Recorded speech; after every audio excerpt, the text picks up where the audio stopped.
Hello, welcome back to my channel. My name is Parissa if you are new here, and today's video is all about 5 different flower types beginning with the letter D, part of the A to Z flower series. I've also made other flower facts videos, so check those out too if you like this video. Follow me on social media too. On Instagram I'm called Parissa Flowers, and on Depop I'm called Parissa Chloe. And without further ado, let's get started with this video. So the first flower that I'm going to be talking about is the Daphne, and the meaning of this is immortality. The Romans actually used the Daphne flowers and plants to symbolise gods, and when Apollo saved Daphne, she turned into a laurel tree.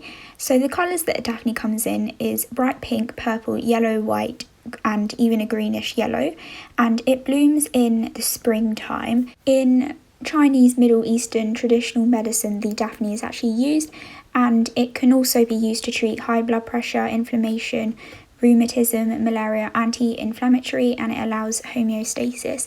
Some interesting facts about it is that it is a genus of 75 to 90 species. It is known for its scented flowers and berries, and all parts of the Daphne are poisonous.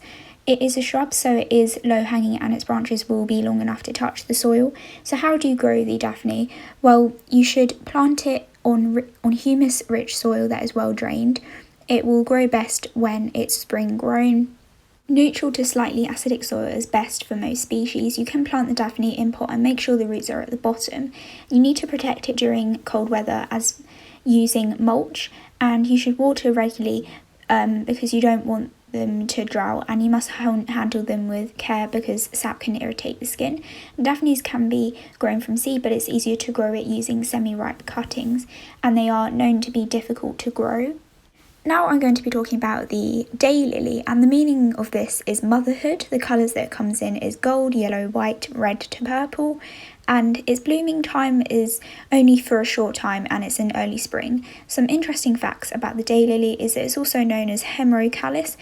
It can easily be mutated and grown, and they are sold in China markets as gum jam or golden needles, and they often last a day blooming at sunrise and wither the following night. They're commonly used in flower arranging, and it is native to Asia, so Korea, Japan and China.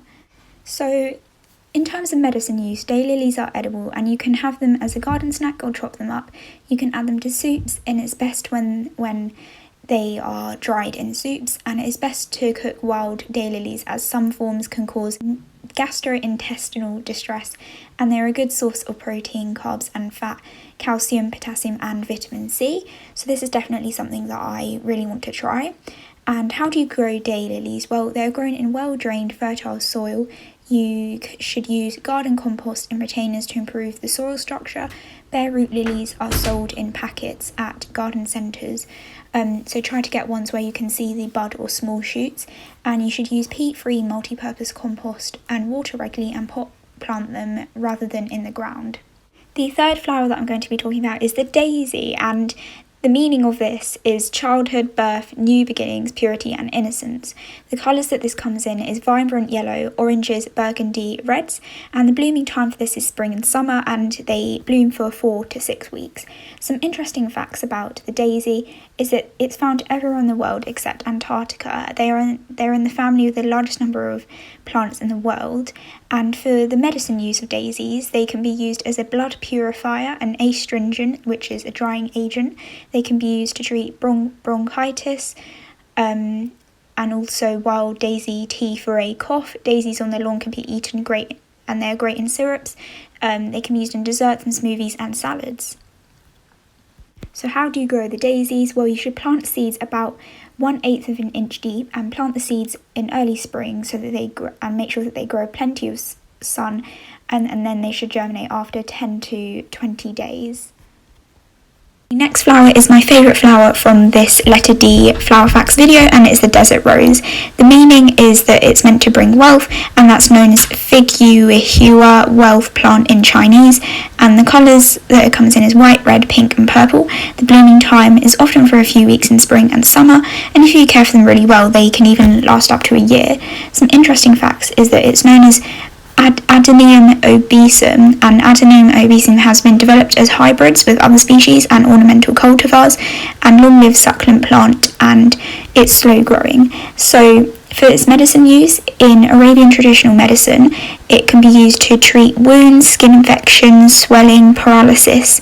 Saudi Arabia use sap and crushed bark to treat wounds, and in Uganda they cut the desert rose, they mix it with water and making a solution to wash the body of someone who has ticks. So how do you grow the desert rose? You can use seeds, you can do grafting or cutting. Seeds should be planted in a sandy medium and remove the hairy tufts, and only takes a week for germination at temperatures of 30 degrees. Once the seedlings have developed 6 leaves, often after a month you should take tip cuttings dipped in root hormone and make sure that you water it well. So now I'm going to talk about the Dahlia, and the meaning of this is elegance, inner strength, dignity. So basically it has positive connotations, but it also has negative connotations such as betrayal and instability. And the colours that this comes in is pink, orange, red and yellow. And the blooming time for the Dahlia is 8 weeks, and it's best to plant between April and August.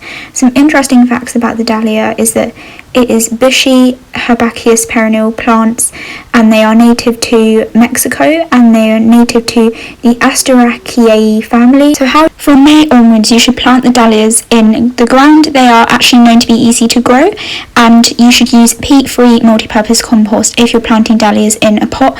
And when you plant Dahlias, dig a planting hole and put well-rotted organic matter in for an increase in soil fertility, and you should put the tuber just below the soil surface and position it right up, and make sure once you've planted it is watered well, and new shoots will form after 5 weeks, and ensure that you use slug pellets to protect the Dahlias from slugs, and you should aim to water the Dahlias 1 to 3 times a week once the tubers have started to grow for prolific growth time. Thank you for listening. I hope you enjoyed this video.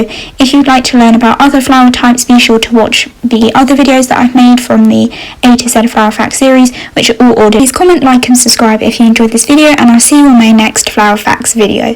Bye!